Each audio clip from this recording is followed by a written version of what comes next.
মনত ৰাখিব প্ৰভুসকল, কৃষ্ণ কথা কাৰ মুখেৰে শুনিব? তেওঁ শুনিছিল কাৰ মুখেৰে?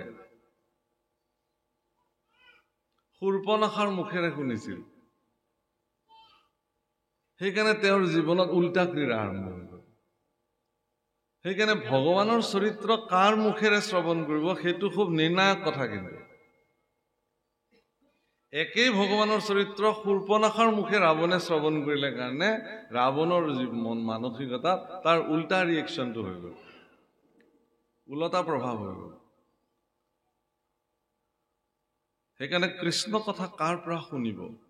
আটাইতকৈ উত্তম বিচাৰটো হ'ল এইটোৱেই যে কৃষ্ণ কথা নিজেই নিজৰ ভিতৰত শ্ৰৱণ কৰাৰ ব্যৱস্থা কৰিব লাগিব।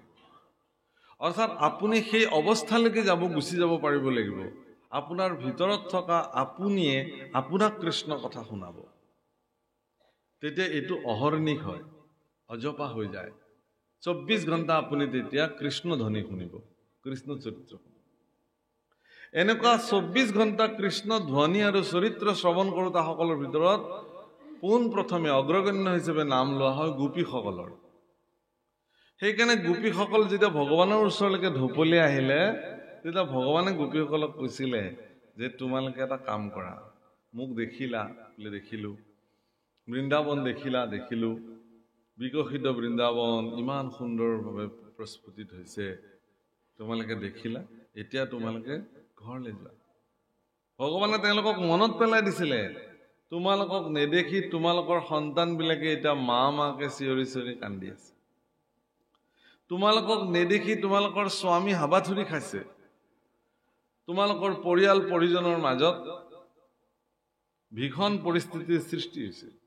গৰু গাই সা সম্পত্তি খেতি বাতি সকলো তোমালোক মালিকনী একো একোগৰাকী। গতিকে নিজৰ নিজৰ সা সম্পত্তিৰ মালিকনী হৈ থাকাগে, যোৱা ইয়াৰ পৰা সোনকালে। কিন্তু গোপীসকলে কি বুলি কৈছিলে যে হে ভগৱান, তোমাৰ মুখেৰে এনেকুৱা কথা হ'ব বুলি আমি ভবাই নাছিলো। তুমিও যে ভকতক এনেকে ত্যাগ কৰিব পাৰা এই কথাটোতো আমি ভবাই নাছিলো। আমিতো ইতিমধ্যে তোমাক পাবৰ কাৰণে আমাৰ জীৱনৰ সৰ্বস্ব পৰিত্যাগ কৰি থৈ গুচি আহিলো। আমি যে কিবা মালিকনী, সম্পত্তিৰ মালিকনী, গৰু গাই খেতি বাতি এইবিলাক আছে পাহৰি গলো। আমাৰ যে স্বামী আছে আমি পাহৰি গলো। আমাৰ যে সন্তান সন্ততি আছে আমি পাহৰি দিছো। আমাক কেৱল তোমাক লাগে, তোমাৰ দুখানি চৰণত সমৰ্পিত হবলৈ লাগে। এইটোৱেই মনুষ্য জীৱনৰ সাৰ্থক। সেইকাৰণে ইয়াত উদ্ধৱে কৈছে যে প্ৰভু, তোমাৰ চৰিত্ৰ শুনিলে মানুহৰ মনত প্ৰেম ভাৱনাৰ জন্ম হয়। গোপীসকলৰ মনত প্ৰেম ভক্তিৰ জন্ম হৈছিল, যাক সপ্ৰেম ভকতি বুলি কয়। সেই সপ্ৰেম ভকতি জন্ম হোৱাৰ ফলতে তেওঁলোকে বিষয়কো পৰিত্যাগ কৰিবৰ কাৰণে সামৰ্থ্য হৈ গৈছিল।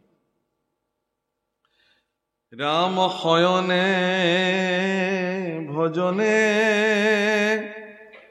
স্নান গোপ স্থানে সদা সেৱা কৰো আমি। তোমাক নেদেখি ৰাখি প্ৰাণ প্ৰভু, কিমতে বৰ্তিব স্বামী। ৰামময়ী পিন্ধু চাৰ বস্ত্ৰ অলংকাৰ, তোমাৰ উচিষ্ট খায়া। দঢ়ায়া সুচিত্ত কিনু বিপৰীত, তৰিব দুষ্ট ৰমায়া।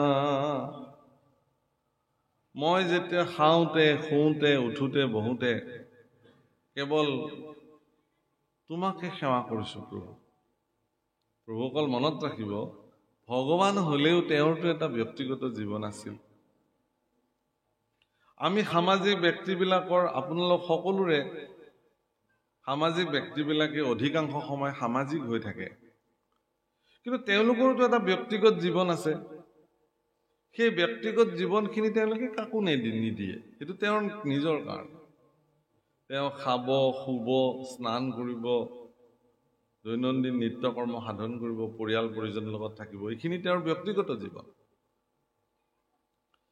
কিন্তু ভগৱান কৃষ্ণৰো যি ব্যক্তিগত জীৱনসমূহ আছিল, সেই ব্যক্তিগত জীৱনসমূহতো প্ৰত্যেকটো মুহূৰ্তত এগৰাকী একনিষ্ঠ সেৱক হিচাপে উদ্ধৱ তেওঁৰ লগত আছিল। ভগৱানৰ স্নান কৰা কাৰ্য, ভোজন কৰা কাৰ্য, শয়ন কাৰ্য সকলোতে উদ্ধৱে তেওঁক যি ধৰণে সেৱা কৰিব লাগে প্ৰতি মুহূৰ্তত তেওঁ সেৱাৰ কাৰণে প্ৰস্তুত হৈ আছে।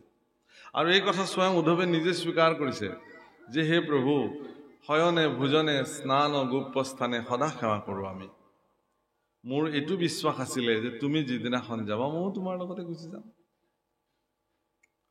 গতিকে তোমাক বাদ দি পেলাই মোৰ আজিৰ পৰা কামেই বা কি? তুমিয়ে নাথাকিলে মোৰতো কাম তুমিয়ে আছিলা। তাৰমানে এগৰাকী প্ৰকৃত ভকতে ঈশ্বৰৰ কৰ্মত এনেকে সমৰ্পিত হয়, ঈশ্বৰ অবিহনে তেওঁৰ জীৱনত আৰু একো কামেই নাথাকে। উদ্ধৱৰ জীৱনতো সেইটোৱে হৈছে। কিন্তু আমি যিবিলাক ভক্ত হৈছো, আমাৰ ভক্তবিলাকৰ আমাৰ প্ৰথম আৰু প্ৰধান কাম হ'ল নিজৰ কামখিনি। তাৰ মাজতে যিখিনি আহৰি পাওঁ সেইখিনিহে আমি ভগৱানৰ কাৰণে দিওঁ। কেতিয়াবাতো তাতো বিঘিনি। গোটেই শৰণৰ বাক্যখিনি মাতিব লাগিছিল, আজি আৰু মতা নহ'ল প্ৰভু। শ্ৰীমন্ত শংকৰ হৰিভকত একদম ধাম ধুম মাতি যে প্ৰভু বেয়া নাপাবা, মোৰ একদম জৰুৰী কাৰ্য যাব লাগে, গতিকে আজিলে আৰু ইমানতে সামৰি। ভগৱানক কি ক'ব এতিয়া? ঠিক আছে, আপোনাৰ জৰুৰী কাম, আপুনি যাবই। 24 ঘণ্টা কেৱল নিজৰ কাৰণে চিন্তা আমাৰ। খাব লাগে, শুব লাগে, পিন্ধিব লাগে, আনন্দ কৰিব লাগে, স্ফূৰ্তি কৰিব লাগে ভগৱানৰ কাৰণে।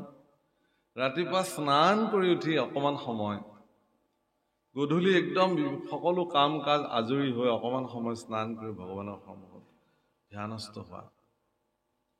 আচৰিত কথা যে ৰাতিপুৱা স্নান কৰি পেলাই যেতিয়া ভগৱানৰ সন্মুখত দিব্য বন্তি জ্বলাই পেলাই আমি বহোঁ, মগজুটো খুব শান্ত হৈ থাকে সেইখিনি সময়ত।